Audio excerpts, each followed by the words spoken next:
Good evening. Welcome back to the Washington Outsider Report on the Coalition Radio. For those newly joining the program, my name is Irina Zuckerman and I am the editor-in-chief of the Washington Outsider. With us today, we have two guests to discuss a rather fraught topic, which is the role of the special envoy for the Middle East, Steve Witkoff, who's raised a great deal of controversy recently with both his role in the Russia-Ukraine negotiations and on Israel and Hamas Qatar side of the Trump administration's foreign policy. And we'll be talking uh, about it with two people who have written extensively about these issues recently. Niram Ferretti, he's an independent researcher who's been writing on the Arab-Israeli conflict for years. He's collaborates with Informali concerning the Middle East and the Arab-Israeli conflict and the current situation in Gaza.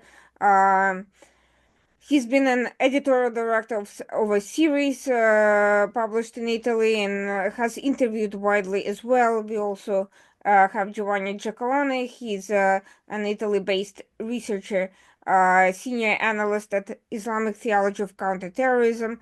Um, and as well as a frequent contributor to the Washington Outsider. Thank you both for joining us today. Niram, I'll start with you. You've been recently quite critical of Witkoff's role on both the Russia-Ukraine front and his comments on on Tucker Carlson regarding both Qatar and Hamas. Afterwards, after his controversial interview on Tucker, Witkoff claimed to have been duped by Hamas. Can the same be said about his meeting with Putin? And was he duped? Or was it an ideological preference, or was it his financial links to Qatar that are behind his execution? What can you tell us about this? Well, as you say, well, I was very struck about what Stephen Witkoff said during the Tucker Carlson interview, and of course, I was not the only one. First of all, maybe who's watching us and listening to us knows about Stephen Witkoff, who Stephen Witkoff is, but it would be nice briefly to remind the audience who Stephen Witkoff is. Stephen Witkoff is is still a real estate developer, a big real estate developer in New York. He was born in the Bronx, and he has been he's an old friend, a chum, let's say so, of Donald Trump, and this is the main reason why he has this position right now in the Trump administration. And I should say that the real Secretary of State is Stephen Witkoff, it's not Marco Rubio. This is my my idea, because when someone is twice goes to the Kremlin and Moscow, meeting face to face Vladimir Putin, and has the most hot and ebullient, let's say, topics, which are, of course, the war going on right now which has started again in Gaza, and the big issue of the Ukrainian and Russian war. And we've been hearing that he's also going to have a special position regarding the Iran dossier. Well, this means that he's the most important, far above the Secretary of State, in relation to the main geopolitical issues concerning right now the United States, or the most controversial ones, leaving China aside.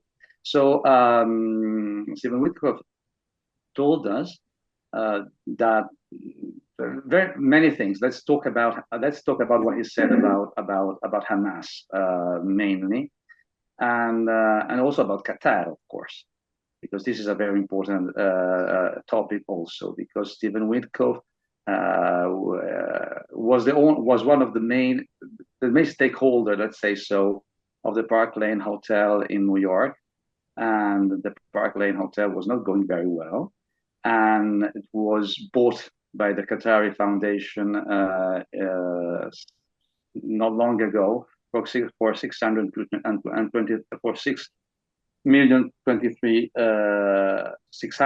sorry, I got mixed up. It was bought for $600 million, more than $600 million, and by Qatar. And so Stephen Witkoff has strong ties, strong connections with Qatar. And his knowledge of the Middle East mainly passed through his real estate dealings with Qatar.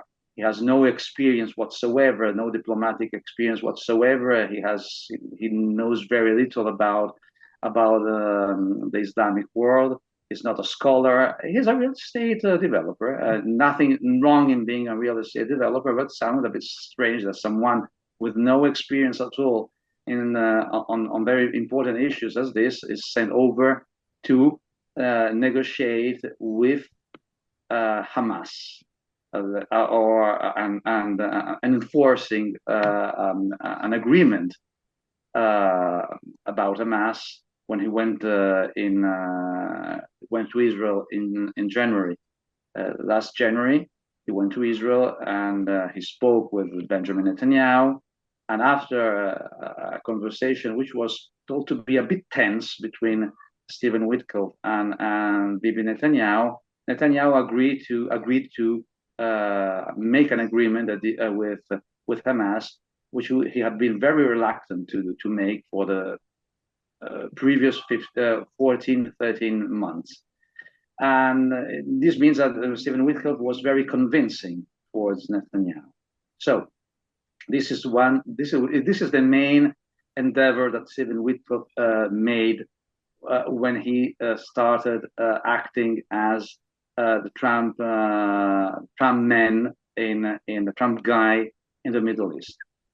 And then let's go back to the Tucker Carlson interview. And during the Tucker Carlson interview, Stephen Witkoff told us that, in his opinion, Hamas is not as radical as we may think it is. And so, in his opinion, there is a margin of negotiation between the people who have been beheading, raping, and burning alive Israeli civilians during the 7th of October. In his opinion, we can talk with these people.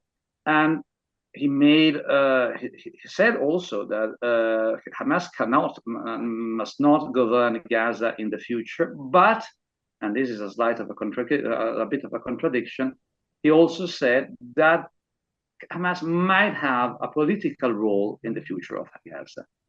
So, because at the bottom of all of this is that they are not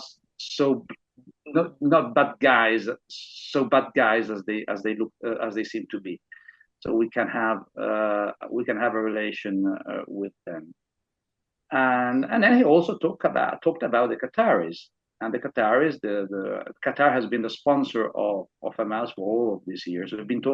We continuously keep hearing about Iran, about the threat created by Iran, the problem that the big problem of Iran in the Middle East. But Iran is a big problem, of course. I'm not downplaying this. But Qatar is also a big problem. Qatar has been spending billions, literally billions of dollars financing Hamas. It has been the main sponsor, the main financer of Hamas for the last decade and even more.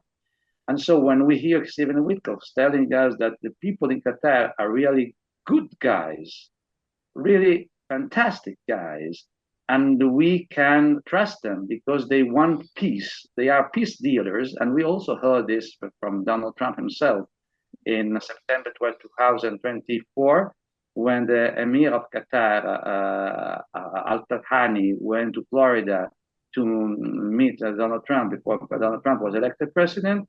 Donald Trump told us that Al-Thani is a man of peace.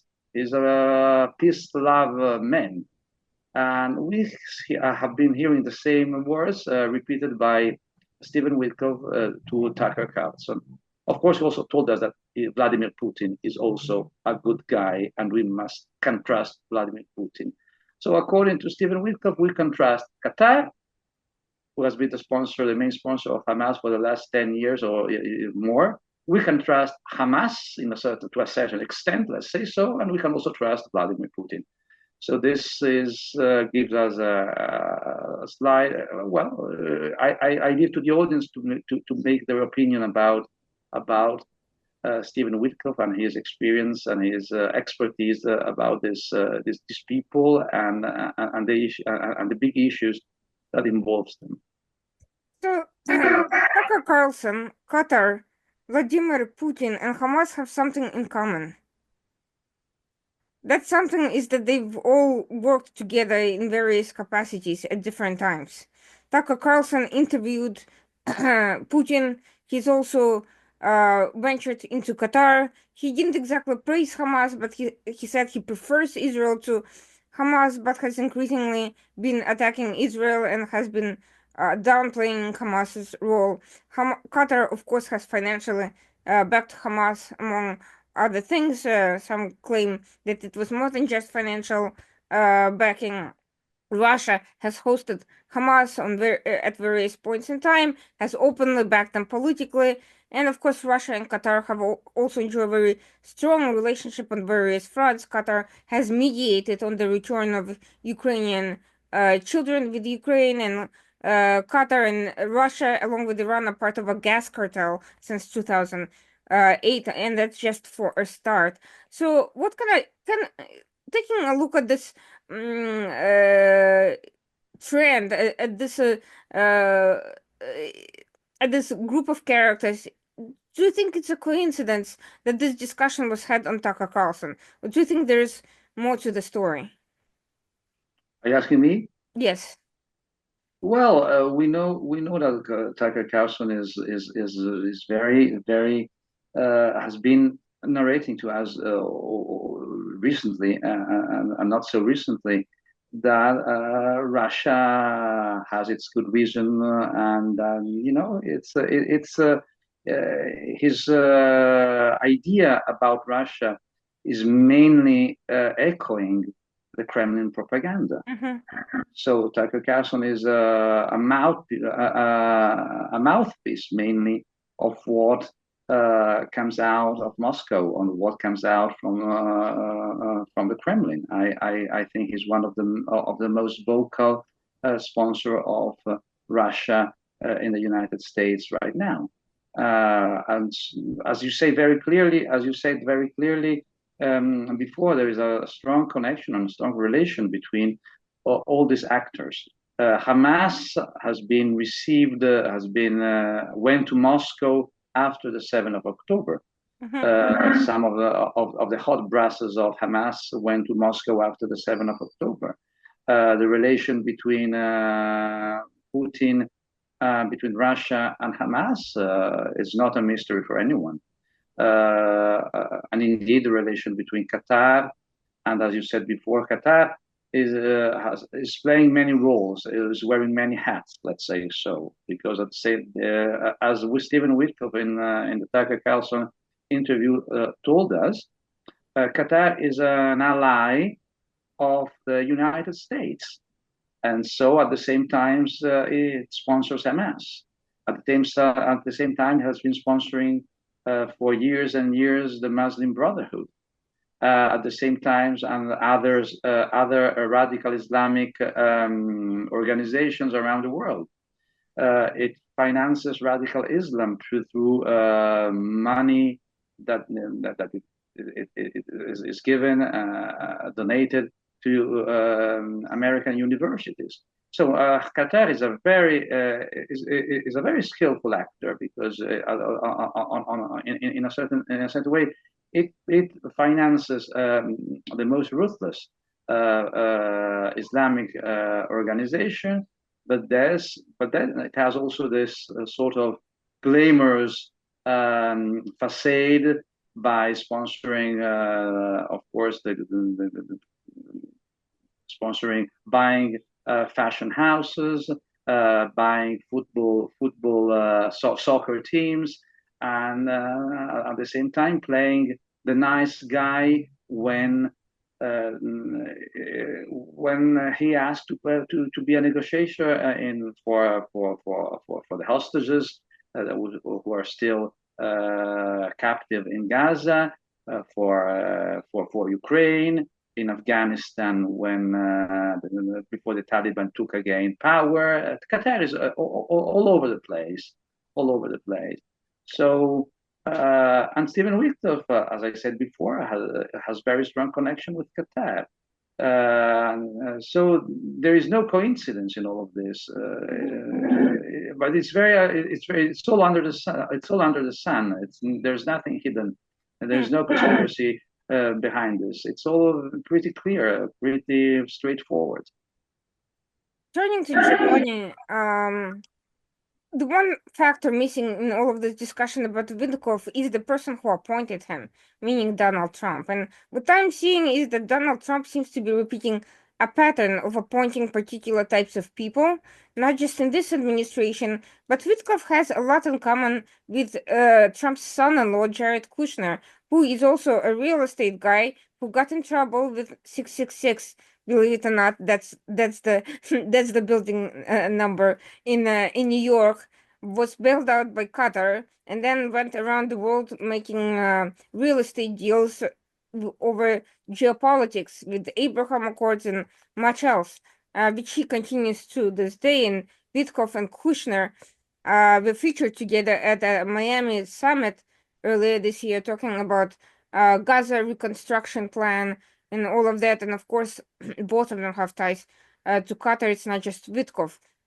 To what extent do you think Witkoff's appointment, given all his views, his closeness to Qatar, do you think it's just a coincidence that Trump was merely trying to put on a trusted old real estate gem, or do you think Trump is pursuing a sort of political strategy by putting in place people who have a great deal of comfort with Qatar and who facilitate the Trump organization's financial dealings with this? And to what extent do you think there is a connection to the foreign policy here? Well, Well, sorry. no, Giovanni. Yeah, yeah. Sure. Uh, it's it's hard to get into Trump's mind, but my impression is that on one hand, he's just he just plays the he just plays the inside his administration people that he knew from previous business deals, regardless of if they had any type of knowledge of what they were supposed to deal with. And of course, I would be surprised to know that Trump's not calculating any advantages on potential deals that he might have with his firms, with his businesses in relation to Qatar. I mean, we all know that Qatar is very well rooted in Washington, the United States, and Florida, and all over. And I mean, the fact that despite all the things that Qatar has been doing in relation to terrorism in the past 4 decades, 5 decades, it is still allowed to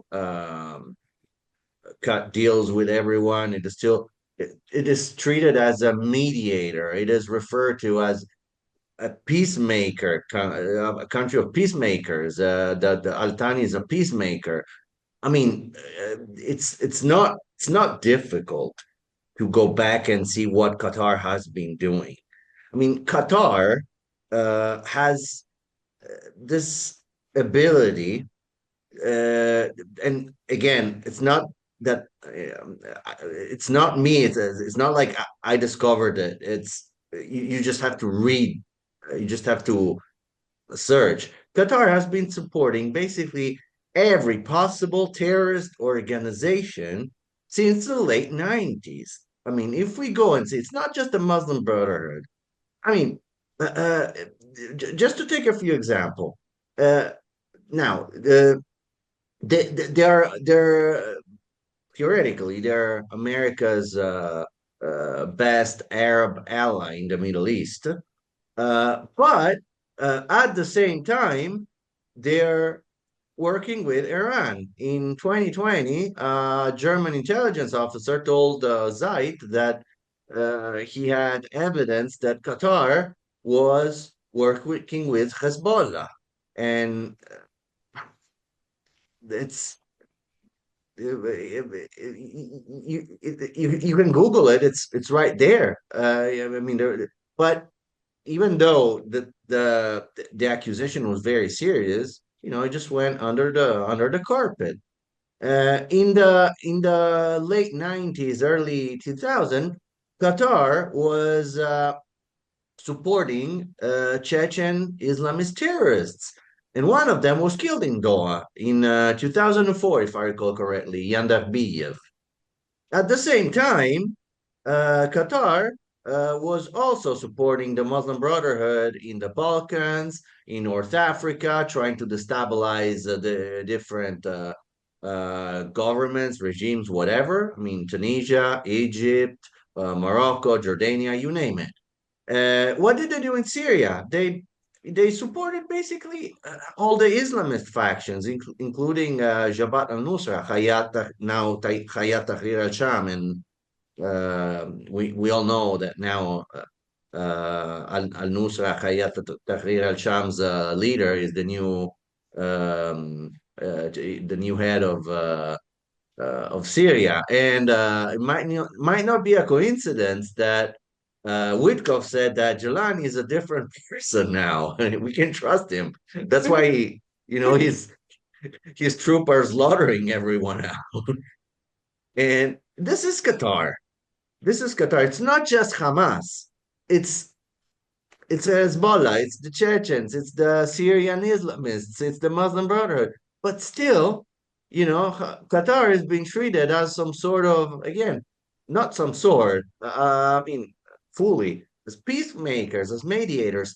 I don't even understand why they were allowed to mediate since they're basically Hamas's political and financial supporters in the Middle East.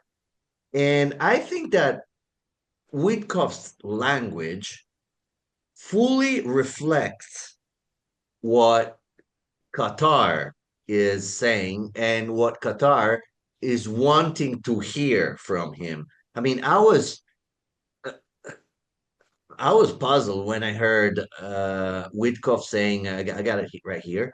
Hang on, I want to use the Mhm. proper terms.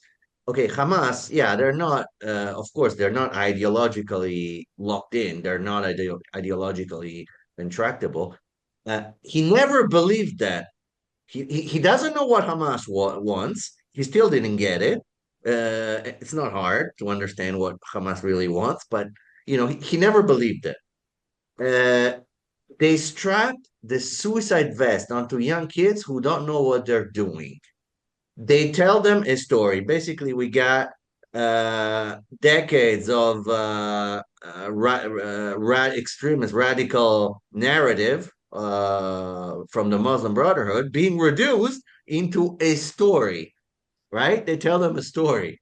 I mean, this is what Witkoff said, and again, like you have to know what Hamas wants. I mean, what could Hamas want? Maybe destroy Israel, and but he still doesn't know.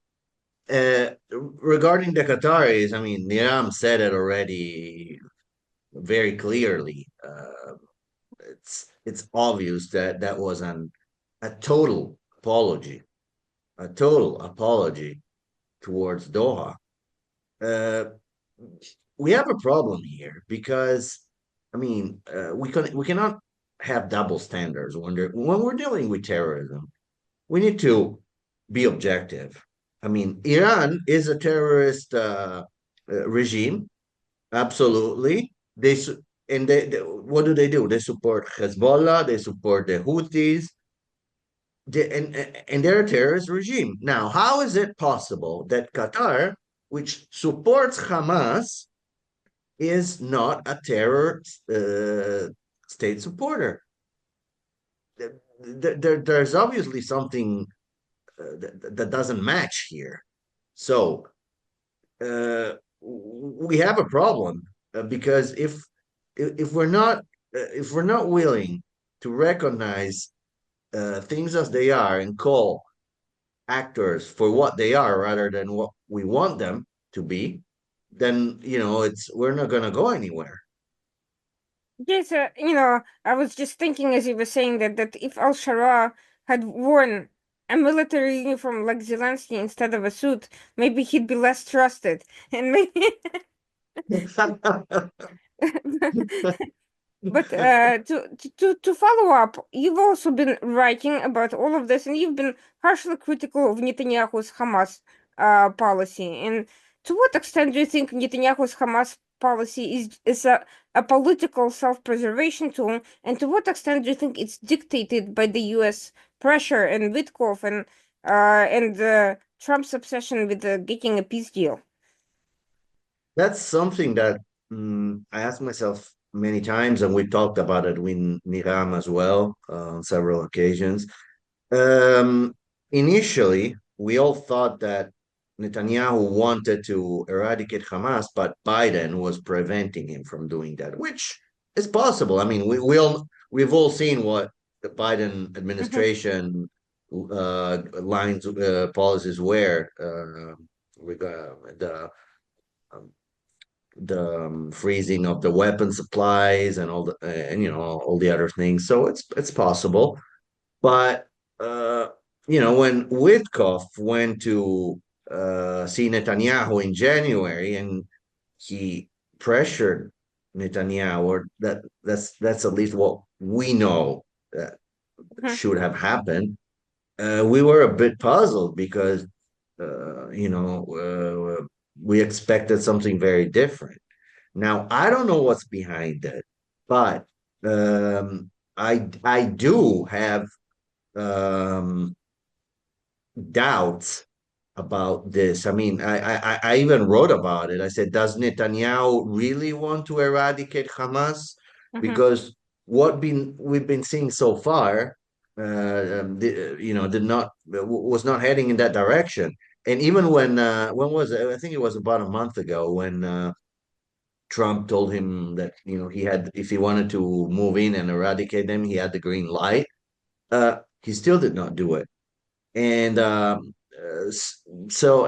just now we're starting to see something move, but we're not there yet because we keep hearing that awful if they don't we will, like if they don't release the hostage we will move in. If the thing is that I think that everyone by now, not everyone, unfortunately, but many have realized that Hamas is not willing to release all the hostages because by the time they do, they will have no more leverage. Mhm. So, what exactly is Netanyahu waiting for to, finish the job? I don't know. It could be that it's he might be trying to keep the thing ongoing as long as possible because of in personal political agenda. I don't know. The fact is that what we have so far seen from a strategical and tactical perspective was not meant to eradicate Hamas.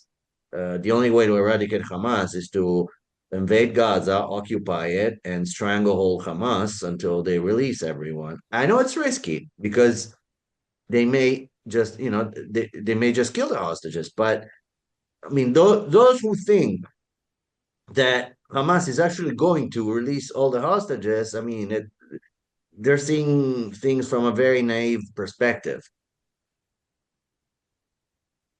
Well, Niram, coming back to Witkoff, we have seen something very unusual with this administration. We have seen the Kremlin dictate who Trump can send in as an envoy to lead the discussions. Kellogg, despite his controversy with the Ukrainians, was considered to be too pro-Ukrainian by Putin and was told to focus exclusively on Ukraine, whereas Russia seems to have no problem with Witkoff. And Trump, for whatever reason, is going along with another and adversarial country, literally dictating which personnel to appoint for this diplomatic engagement. It's almost as if Russia has some sort of leverage in negotiations, despite the fact that, to use Trump's language, doesn't have the cards, especially not with the United States. So what is really going on here? Well, it seems that Witkoff has good connections in Russia. Mm-hmm. So business connections. Mm-hmm. And as we obviously know, and this is something which is very clear in the Trump administration, business is all. So the main issue here is making deals, and this is the philosophy of the Trump administration, which is very outspoken. There's nothing secret about this. So when Witkoff goes to the Kremlin and talks with Putin, of course, we don't know all the details. We know very little about what exactly went on in these very long conversations, which went among them. But what we know is that the business aspect of the question is certainly at the forefront. So is the main reason why Witkoff has been chosen by Trump, because he's a no-nonsense guy, let's say so, about he has a long experience in buying and selling buildings. But when you have this kind of experience, it's very different if you sit in New York with someone who wants to buy a building or sell a building, Mm-hmm. and having in front of you someone like Vladimir Putin or some people from Hamas, because Witkoff has not the slightest clue about what Hamas is really. So if he had an idea of what Hamas is really, his approach will be far more nuanced, far more, much more different than the approach he's having right now. You cannot say as Giovanni said before, reducing Hamas, reducing what Hamas is only to the narrative of telling young kids some strange stories and then putting explosive vests among them sounds ridiculous. What is this?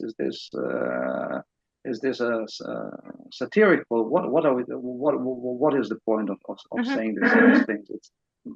It makes no sense. It gives you exactly the measure of a person who doesn't know what he's talking about. Hamas is a dead cult. Hamas is an ideology, and they have mainly their goal is very clear. Has been stated, and it's been stated very clearly in their charter of 1988. It's all written there. What they want to do is all written there. It has not changed. Even in 2017, they sort of added to the charter another sort of was a mini charter, let's say so. The charter of 1988 has never been abrogated. It's always there. So you just need to take some time. It's not a long time, and read exactly what the charter is about. And it's about jihad. It's about the strength of jihad. It's about the idea that Israel has no right at all in what is considered to be in the there was an Arabic word about this. It's waqf. Waqf means a possession. It means a land that is owned by Islam. It's part of Islam for forever. It's a belonging of Islam forever. So this is written clearly in the Hamas charter. So you cannot sit with these people and think that these people, the main aim of these people is to stay alive, because as Whitcock say, they want to stay alive. Yes, certainly, I think that most of them want to stay alive, but this is not the point of staying alive. It's the point of pushing forward a very clear agenda. And we can say the same thing talking about Russia. Russia is pushing a very clear agenda, which is an ideological agenda. And Putin said it very clearly. In 2021, he wrote an article in the summer of 2021, an article which was 6 months before the invasion of Ukraine, about the spiritual bond, the unity between Russia and Ukraine, and the fact that Ukraine has no right of its no identity. It's just an artifact. It's something which is not has no right of existence. It's part of Russia. And I remember that when he wrote this article, Neil Ferguson wrote a piece on which appeared in Bloomberg, and he said very clearly, now we know that Ukraine is going to be invaded. Because it was by reading that, you knew exactly that Ukraine was going to be invaded. So you need to read what these people, when these people, when Vladimir Putin, when Hamas say what they want to do, you need to take them seriously, as people had to take seriously Adolf Hitler when he wrote Mein Kampf. When Adolf Hitler wrote Mein Kampf, that was his program.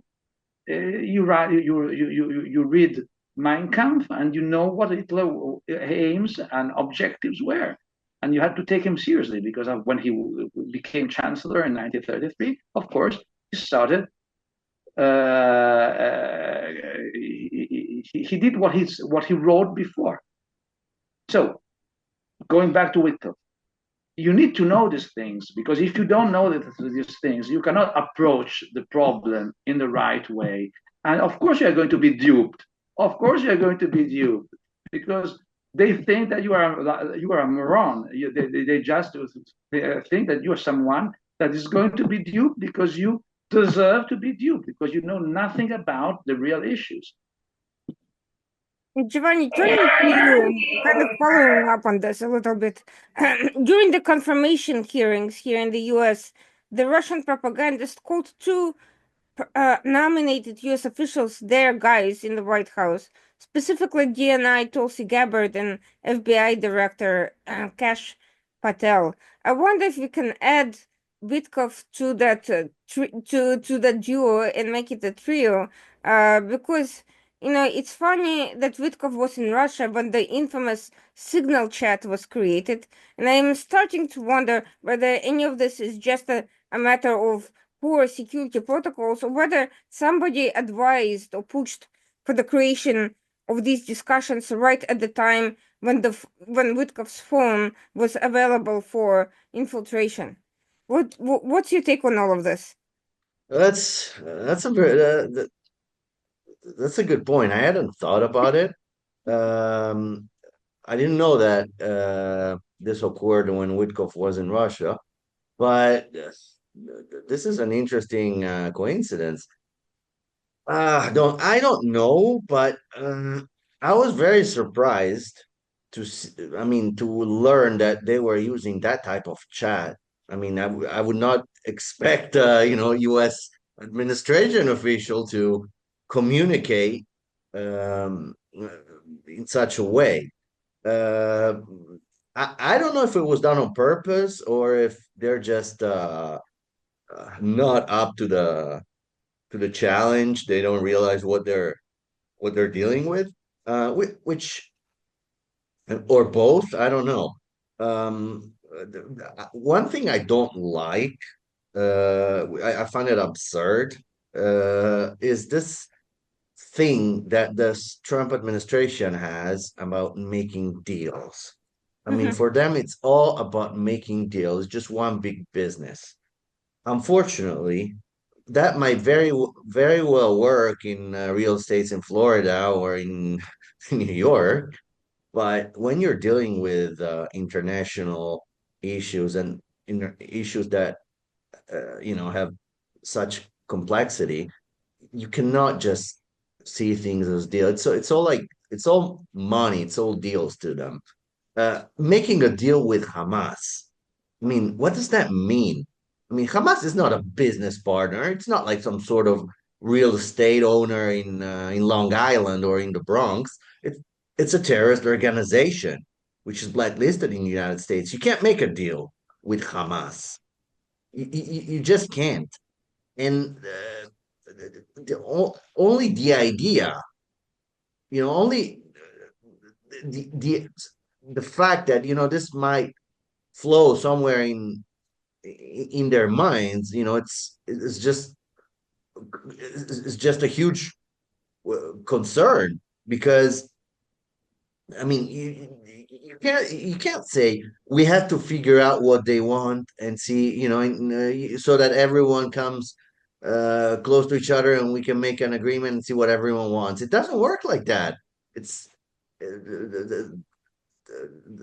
that is absurd. And going back to your question, sometimes I ask myself, if they're just not, they don't have the capacity to understand what they're dealing with, or if there's more to the story, like because I mean, we heard Tucker Carlson. I mean, we know what his background, what his ideological background is. And by the way, that interview was absolutely uh, terrible because he just kept laughing and saying yes, yes, like to whatever Witkoff was saying. Absolutely, yes. It it didn't make any sense in my opinion. And so yeah, I mean, and look, even on Iran, they've been quite contradicting and unclear because before they say that Iran was going to pay a heavy price, then they try to find some sort of deal with Iran. Then Iran says no, and then they threaten again. And then, I mean, is this going anywhere? I don't know. It's not an easy question. It's not. And speaking of Iran and picking up on the point that Giovanni just made, Niram, we're seeing that the administration appointed Russia to be the interlocutor in any future Iran dealings. And aside from all the obvious issues, there's a clear conflict of interest. It's like having Qatar mediate with Hamas. Russia is one of Iran's leading backers. How would such a negotiation even work? And can this negotiation come up with anything better than JCPOA did, even in theory? This is in, and would Witkoff be involved in that as well? Yes, well, you see, it's as you say, you there is a lot all of these issues are intertwined, Mhm. Witkoff just comes out, was always there, like Jack in the Box. No, he pops up in here, he pops up there. Witkoff is the man, and it's now I was just reading something I had a note before. I couldn't remember the name of the man, but I do because I read the name of the man in relation to the Russian connections of Witkoff. And the man is the man he knows very well in Moscow is called Kirill Dmitriev. Kirill Dmitriev is an oligarch and is an old acquaintance of Stephen Witkoff. And he's a businessman, of course, he's an oligarch. So we have this approach. It's always an approach that has to do with money, has to do with business, has to do with deals. In Qatar, it has to do with deals, private deals that Witkoff made with Qatar. Now in Russia, there is this opportunity to make deals through Kirill Dmitriev with the United States. So he's the man in between, let's say so. And in Iran, maybe there is also going to be something of this kind. I don't know. Right now, Iran is quiet. Right now, nothing is really moving in the diplomatic direction. We don't know of things going on really, because the big issue, of course, is are the Russian, Ukrainian, American, Russian negotiations, and that is the main focus right now. And in Israel, the things are changing a bit because the war has started again. So the agreement with Hamas has collapsed. And on the Iranian side, there is silence. But we know, because Trump said this very clearly, that the military option is absolutely secondary, because the first option is again that of the deal, which is not a big change from the first Trump administration, because if we do remember, when Trump was president before, he placed very, very strong sanctions on Iran. To be fair about what he did, but at the same time, he always said, when Iran is willing to come to the table, okay, we will be there and we will listen to them. So this is the main approach of Donald Trump, which has not changed from his first presidency to first administration to the second administration today. So what is now very different, of course, is the approach that it has towards the big issue, of course, is the Russian-Ukrainian issue, and talking about the Middle East, the way in which he has approached things through Stephen Witkoff, which has been very, very bad, according to me, and because making an agreement with Hamas has been a big mistake. It has given leverage to Hamas, and it has stopped the war. And as Giovanni said before, there is only one way to win the war. There is only one way to have victory, and this is by occupying Gaza, by having Hamas surrendering, and by occupying Gaza for the period of time which is going to be necessary in order to then decide who's going to govern Gaza for the period being, because Israel has no intention of occupying Gaza and governing Gaza for the years to come. But there is no other way. There's no other approach. This has been the approach, always the approach on the battlefield. If you want victory, you need to have the enemy surrender, and you need to occupy the territory. Is what Putin is trying to do in Ukraine. He's having this classical approach, of course, towards Ukraine. Conquering, let's say, stealing territory from Ukraine and occupying that territory, but it has always been the way in which war has been fought from the ancient times to now to the modern times. Giovanni, talking about deals, we are seeing that Trump seems to be focusing his deals on very bad actors. Yes, sure, he talks on the phone with the UAE about big investments in the US.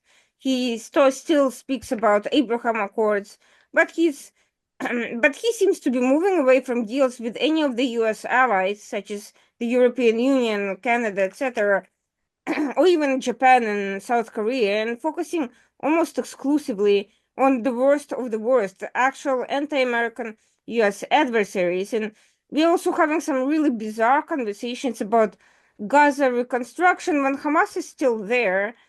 We're putting the carriage before the horse, and presumably what would Qatar and other countries in the region be getting out of it?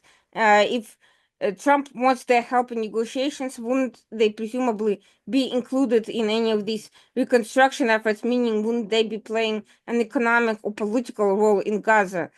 What do you make of this Trumpian focus on making deals specifically with bad actors, not finishing deals with US allies, and really talking about projects that are very far from being executable. Well, that's very meaningful that the first thing that Trump saw regarding Gaza is the reconstruction and not all the other problems that are far more urgent. Um, uh, it seems like Trump has some sort of um, feeling of I don't even know how to define it. He's turning against Europe. He's turning against Mexico and Canada as if there's some sort of enemies, and he's coming up with all this with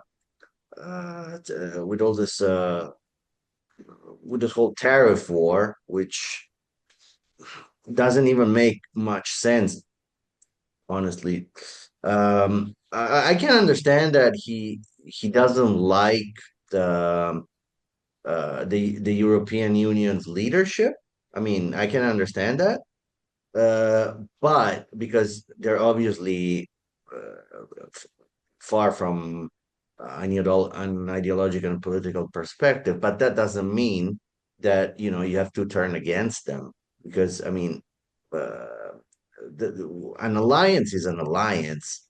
My impression is that Trump is just trying to help Russia um, on Europe.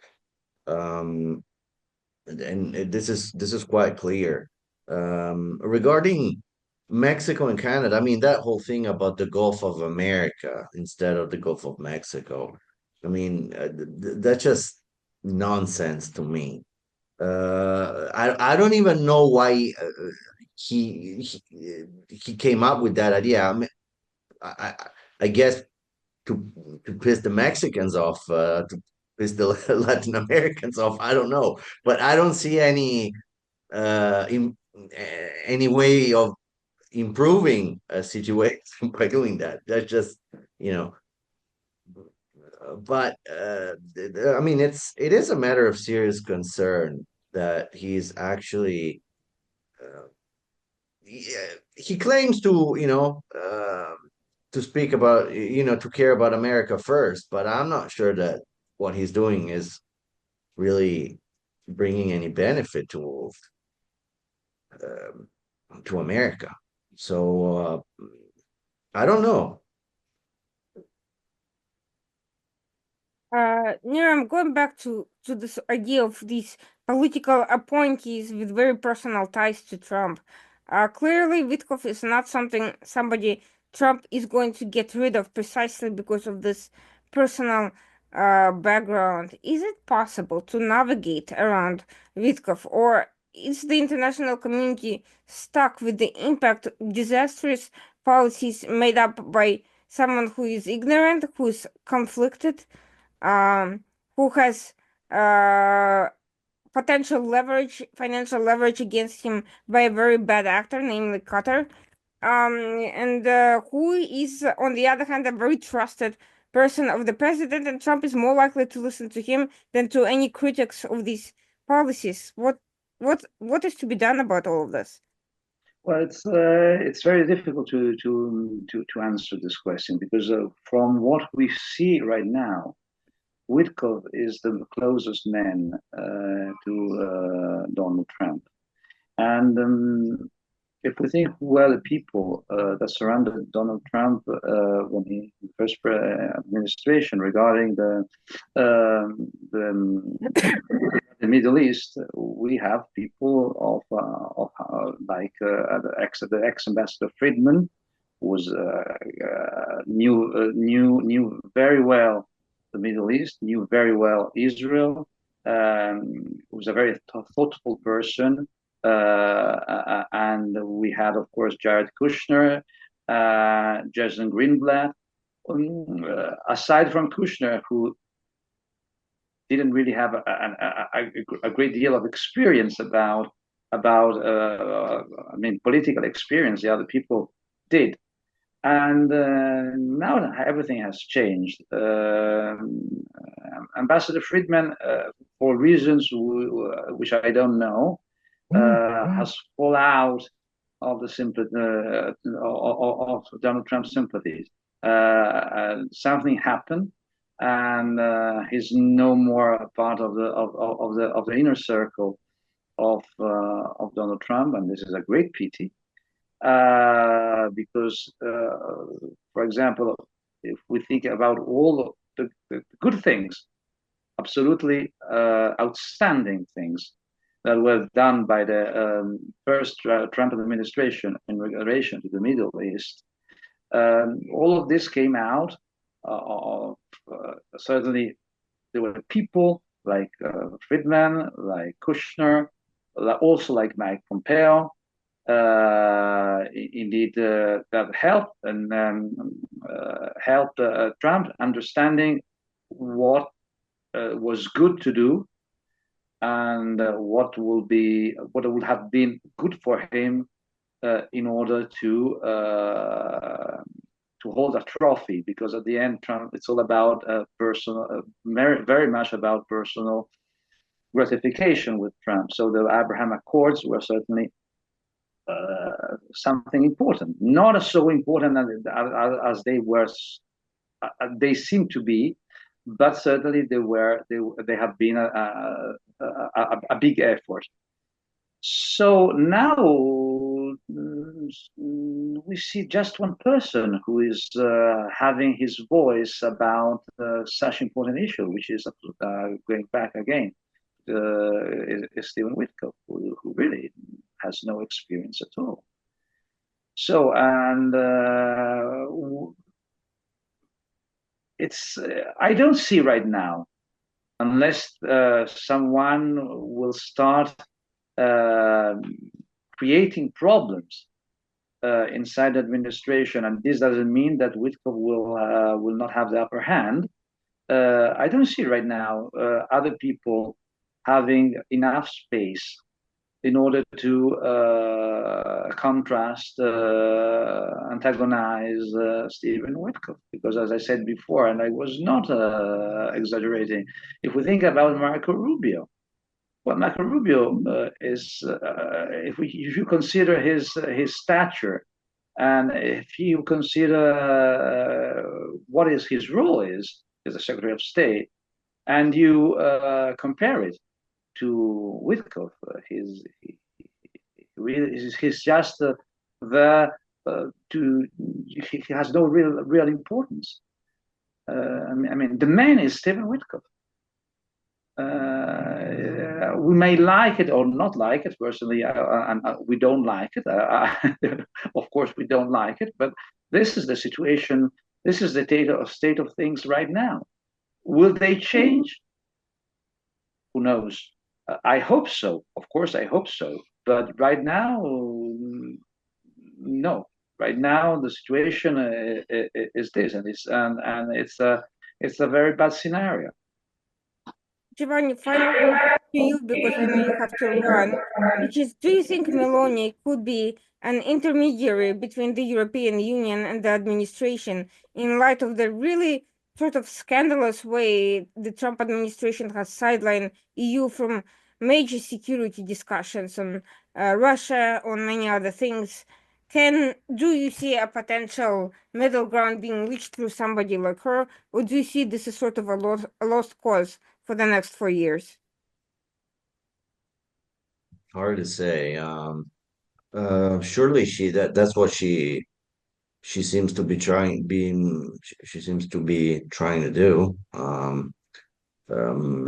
Be some sort of bridge between the EU and the Trump administration. She's a clever person. Um, I don't know.